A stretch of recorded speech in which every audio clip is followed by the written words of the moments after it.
the Campbell Playhouse. Orson Welles, producer.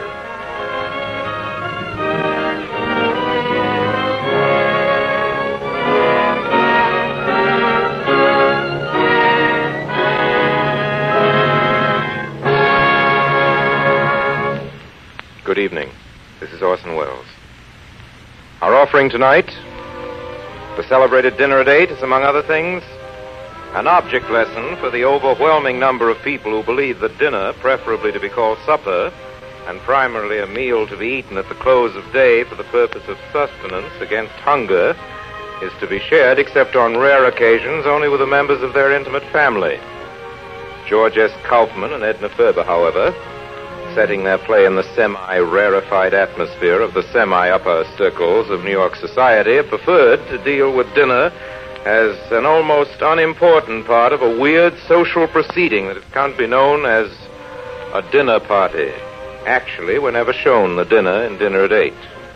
But we are shown the highly involved maneuverings necessary to bring the Dinner at 8 dinner party into existence, along with the colorful incidents and the intertwining lives of those who finally participate in it, including Mr. Larry Renault, the once so great film star who made the greatest appearance of his life in the long run by not appearing at all at the dinner party at which he would have been at least a featured player.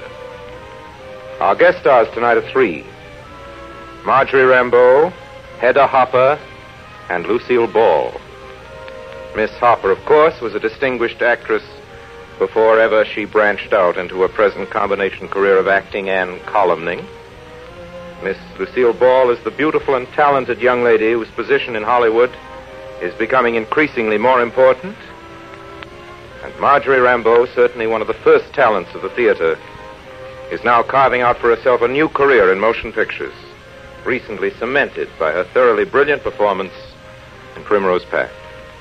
And now Orson Welles in Dinner at 8 with Hedda Hopper, Marjorie Rambeau, and Lucille Ball. Hello? Is this Dr. Talbot's home? This is Miss Jordan, Miss Oliver Jordan. Oh, hello, Lucy. This is Millicent. How are you, darling? Listen, Lucy, dear, I'm giving a little dinner for Lord and Lady Ferncliff. You know they're on here from England.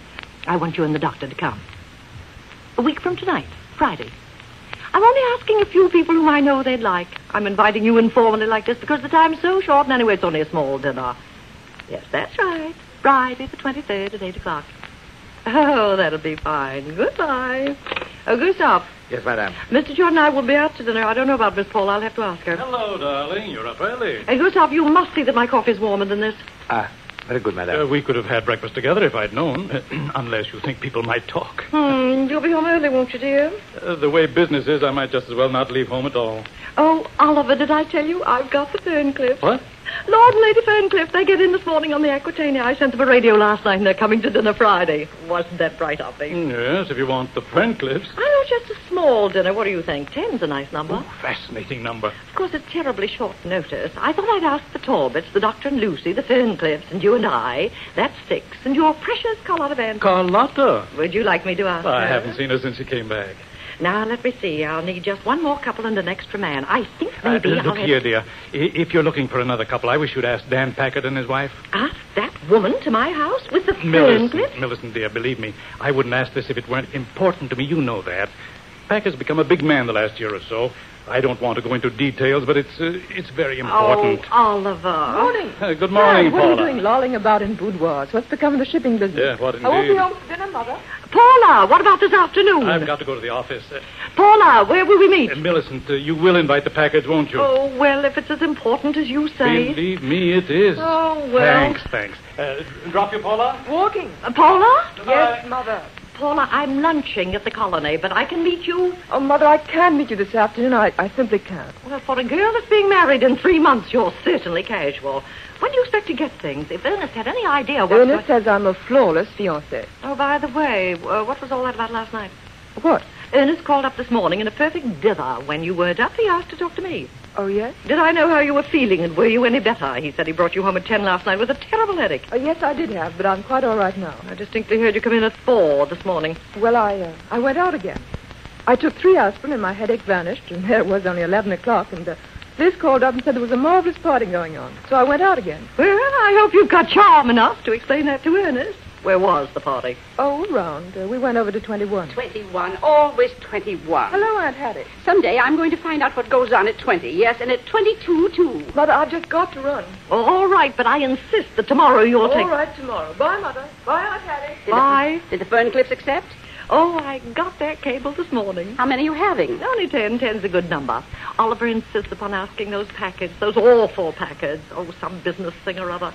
Oh, he's bad enough, but his wife, she's his second wife, years younger. Nobody knows where she came from. Of course, with his money. Nobody marries for money anymore, Millicent, because there isn't any. Well, there's one good thing. I've got the Talbots. Oh, but what am I going to do about Carlotta Vance? When did she come back to America? A few days ago, I ran into her at the colony, of course. I think she's poisonous. Oh, but I've got to have her here sometime. When I think of the way she behaved that summer at Antibes, you'd think a woman that'd been on the stage as long as she had, a woman of her age. Oh, but I've simply got to have her. Have her by all means if you're sure you don't like her. She just fits in. I don't suppose that Packard woman will be up at this hour. Oh, dear, when I think of that voice. Hello? Could I speak to Mrs. Packard, please? This is Mrs. Oliver Jordan. Is Miss Packard up yet? Well, I've got to run, Millie. If you're not at those 14th Street sales by 10, you might as well be dead. Goodbye. Goodbye. Miss Packard? Oh, how do you do, Miss Packard? This is Miss Oliver Jordan. Yes, Mrs. Oliver Jordan. Mrs. Packard, Mr. Jordan and I are giving a small dinner for Lord and Lady Ferncliff, two very dear friends of ours, and I'd like... I'm so pleased. You see, I've been meaning for quite a while... Excuse me. Please excuse me, but don't you want to know the date? It's a week from tonight, Friday, the 23rd. Dinner at 8. Yes, thank you, Mrs. Jordan. Oh, goodbye. Tina. Tina! Yes, Miss Packard? Oh, what time is it now? 4:30. Oh, when a person has to lie in bed like this, a person forgets all about the time. What did Dr. Talbot say? Is he coming right away? Well, he asked were there any symptoms, and I said no, I didn't think so. So he said, all right then, sometime this afternoon. Sometime this afternoon. Nobody cares what happens to a person around here. Get me that other box of candy, the big one. Yeah. Not that big one, you dope, the other big one. Yes, Miss Packard. I used to like candy wrapped in different colors. You didn't know what was in each color until you bit into it. Now I know what's in each color. Just as bad as if it weren't wrapped at all. It's worse. You have to take this paper off. Get me the other box, Tina. Yes, Miss Packard. And leave this one here, too. You take a big piece like this. It looks like it's filled with cream. You bite into it. What is it? Nuts. Jordan, yes, Mr. Parker. Just a minute. Young woman, where's Mr. Jordan? I'm sorry, have you an appointment? I don't need an appointment. I'm Carlotta Vance. If you'll sit down, madam, I'll tell him you're here. And don't call me madam. Hey, you can't go in there. No, Father. Oliver, darling. Carlotta, this is a surprise. Excuse me just a minute, dear. This is pretty important. Once again, Fosdick, the Castilian isn't sailing tomorrow. There's no use sending her out when she hasn't got enough cargo to keep her down in the water. She can go next week. Ducky. I don't care about the Santa Clara. She'll have to wait, too. Ducky, you're handsomer I than don't ever. care if no Jordan boat has missed a sailing in 60 years. They're going to miss them now. What distinguished gray at the temples. Oh, Oliver, you do look sweet. Excuse me, Fosdick. I'll have to call you later. No. Lotta, well, you're looking marvelous. Do I? Really, do I? Don't I? Sit down. Let me look at you. What are you doing over here? I'm trying to mend the shattered fortune. You picked a good day for it, and the right part of town, too. If you look out at the window, you can see all our financiers sitting on those benches. Now, come on. Who did you come all the way down to the battery to see? Not me. Well, not to deceive you, I came down to see a Mr. Nosy Pants that calls himself a customs inspector. Why shouldn't I own 6 fur coats? Perfectly reasonable. And then, having straightened out Mr. United States Customs Inspector Gestapo, what did I cite but the Jordan line? And I says to myself, maybe the old gent is in. And here you are. I'm delighted, Carlotta. But why really did you... Oliver, darling, I'm as flat as a mill pond. I haven't assumed... Oh, come now, Carlotta. How about all those gilt-edged securities? And your theater? My theater. Why, that theater alone ought to bring you enough to live on. That's my chief reason for coming over. To try to get rid of that rat trap. Oh, what's the matter with it? May I take you for a stroll down 42nd Street and a little look at the Carlotta Vance Theater? It's between the Flea Circus and a Chili Bowl. It's had 6 weeks of booking in the last 2 years.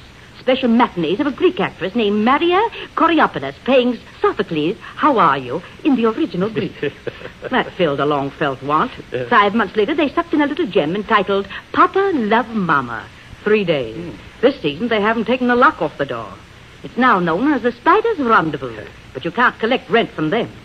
You know, when he gave me that theater, I thought it was a pretty magnificent thing of the old boy. I wish now I'd taken a sandwich. Oh, now, Carlotta, you always exaggerate. I'll bet you're just rolling in wealth. The kind of wealth that I have, that isn't worth a nickel today. What have I got? Railroad, oil, cotton? That's what they gave you in my day. I could only take what they had.